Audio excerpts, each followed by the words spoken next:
Hi everybody, thank you for joining me for another episode of Devotional Diva.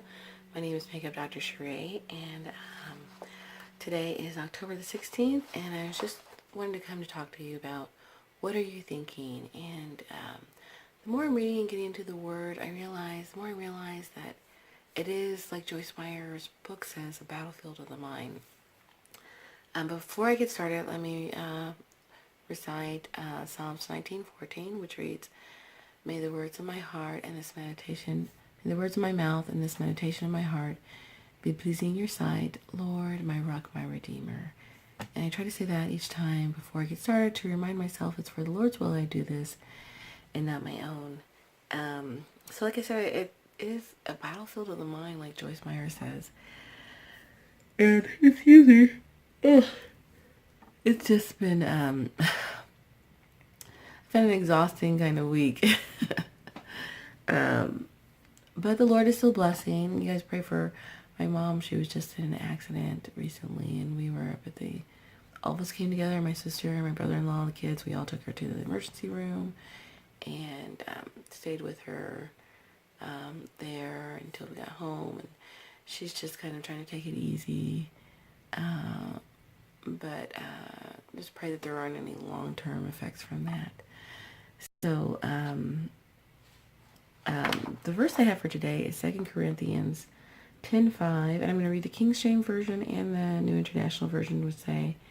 King James Version says, casting down imaginations on every high thing that exalts itself against the knowledge of God, and bring into captivity every thought to the obedience of Christ.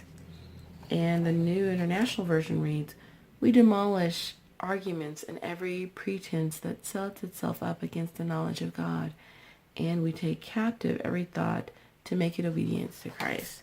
And so I thought that was a really interesting verse when they're talking about casting down imaginations, and it really made me think. And I don't know what you guys believe, like, or what you think when you read this. I feel like in our mind, you know how your mind just kind of goes into crazy directions and thoughts that are just kind of out there, that it is a spiritual warfare. And so in warfare, you take the enemy captive. And so these negative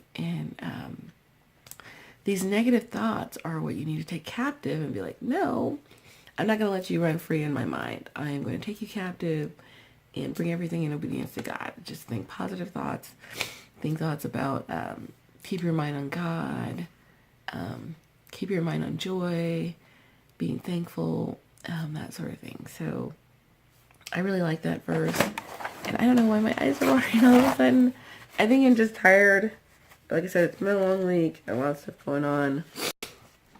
But tell me what you think about that verse and the whole thing about casting down imagination. I remember hearing a while back, like years and years ago, and I'm sure plenty of other people said this too, but Oprah Winfrey said that in this life, it's for a battle for your soul. And when I was younger and I heard that, I thought that was really, a really weird thing to say. But now that I'm older, I realize it's true. It is like a battle for your soul and your spirit, your mind, not necessarily, not this flesh, but what's going on up here, which affects everything else. And so I'm just saying that to remind myself and everyone out there just to be thoughtful, be conscious of what you're thinking, where your mind's going each day. Don't let it, because my mind has a tendency to roam in weird directions, and I have to consciously say, no, I'm not going there. I'm not thinking that negative thought. I don't believe that. I am believing in what the Lord says to me, that I am fearfully and wonderfully made. I am a child of God. I am worthy. So just saying things like that over and over to myself have really helped. And I wanted to find out what's helping for you. But tell me what you think of that verse, how things are going for you. Thank you so much for stopping by. And I just really appreciate that. If this is the first time you shop by, I appreciate it. If you've been coming on a regular basis, I appreciate that too. That's all for me today for Devotional Diva. And God bless.